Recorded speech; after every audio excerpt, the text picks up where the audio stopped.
एक ज्ञानी मॉन्क जंगल में वृक्ष के नीचे ध्यान किया करते थे। रोज एक लकड़हारे को लकड़ियां काट कर ले जाते हुए देखते। एक दिन लकड़हारे को रोक कर कहा, सुनो, दिन भर लकड़ी काटते हो और उस लकड़ी को बेचकर 2 वक्त की रोटी भी नहीं जुटा पाते। जंगल में थोड़ा आगे क्यों नहीं जाते? वहां एक दिन चले जाओगे तो हफ्ते भर के खाने की व्यवस्था हो जाएगी। उस गरीब लकड़हारे को विश्वास ही नहीं हुआ, क्योंकि वह तो सोचता था कि वह जंगल को जितना जानता है उतना और कोई नहीं जानता। जंगल में लकड़ी काटते काटते ही तो उसके पापा दादा का जीवन गया है, और यह साधु यहाँ इस पेड़ के नीचे बैठा रहता है। इसको क्या मालूम होगा जंगल के बारे में। वहीं लकड़हारे का मन तो नहीं हुआ, लेकिन फिर सोचा कि नुकसान ही क्या है, कौन जाने शायद ठीक ही कह रहा हो। वैसे भी अच्छा आदमी मालूम पड़ता है और दयालु भी लगता है, और इससे पहले कभी बोला भी नहीं। एक बार प्रयोग करके देखने में क्या जाता है। साधु की बातों पर विश्वास करके वह लकड़हारा जंगल में आगे गया। जब वहां से लौटा तो साधु के चरणों में गिर गया और बोला, मुझे क्षमा करना, क्योंकि मैं सोचता था कि मुझसे ज्यादा इस जंगल के बारे में और कौन जानता है। कभी सोचा ही नहीं कि आगे भी शायद कुछ हो सकता है। मैं भी कैसा अभागा हूँ। काश पहले पता चल जाता तो आधी जिंदगी गरीबी में नहीं गुजारनी पड़ती। साधु ने कहा, कोई बात नहीं, फिक्र मत करो, जब जागो तभी सवेरा। अब जाओ और जाकर चंदन की लकड़ी ले आओ। अब उस लकड़हारे के दिन बड़े मजे से गुजरने लगे। एक दिन लकड़ियां काट लेता, 7-8 दिन जंगल जाने की जरूरत ही नहीं पड़ती।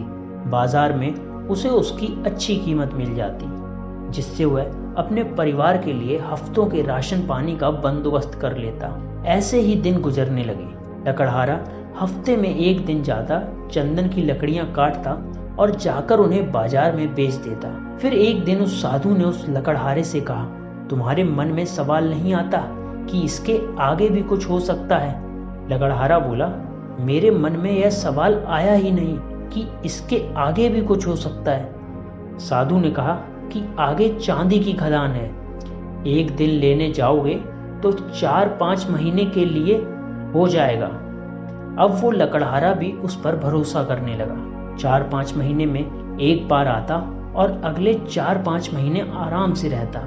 ऐसे ही कुछ साल गुजर गए।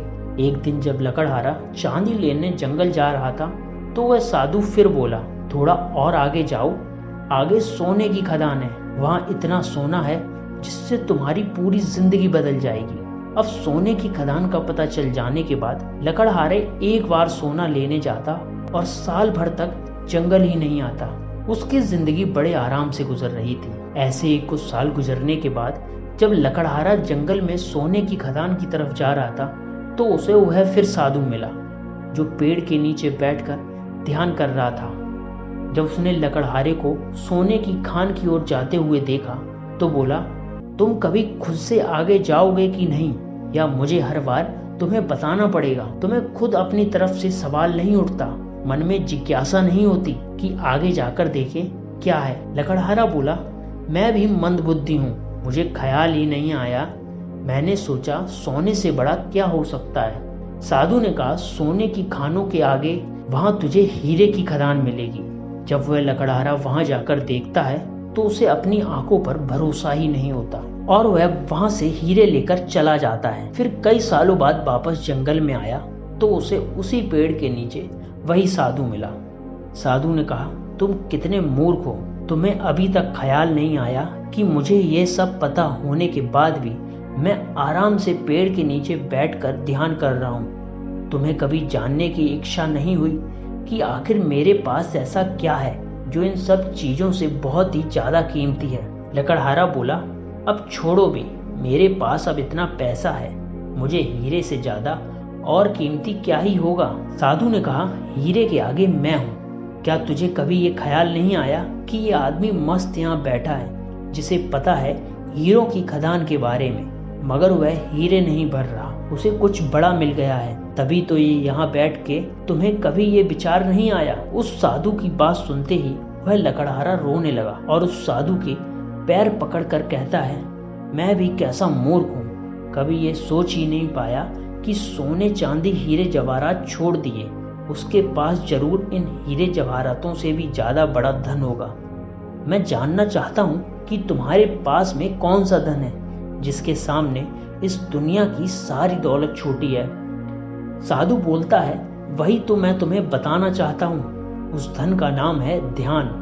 लकड़हारा बोला, लेकिन मुझे तो ध्यान करना ही नहीं आता। साधु ने कहा, ध्यान करना बहुत सरल है। बाहर का धन तो बहुत इकट्ठा कर लिया, अब जरा भीतर की ओर मुड़ जाओ और आराम से बैठ जाओ, फिर देखो तुम्हारे अंदर क्या चल रहा है। अगर कोई अनुभव हो तो उसे पकड़ो मत, बस देखो। हो सकता है तुम्हें परमात्मा मिले, लेकिन तुम्हें उन्हें भी नहीं पकड़ना है। तब तक देखते रहो जब तक सभी अनुभव, सभी विचार शांत ना हो।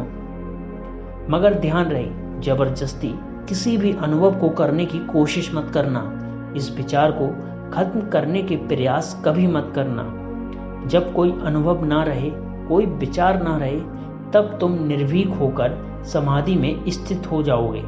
फिर इधर उधर नहीं भटकोगे और तभी केवल शून्य होगा। और उस शून्य में ही चलता है बौद्ध का दिया, आत्मज्ञान का दिया। ध्यान करने के लिए जो एक चीज सबसे जरूरी है वो है धैर्य। आपके भीतर भी इतना धैर्य होना चाहिए कि घटना आज घटे या परसों बाद, आप ध्यान करने के लिए हमेशा तैयार रहें।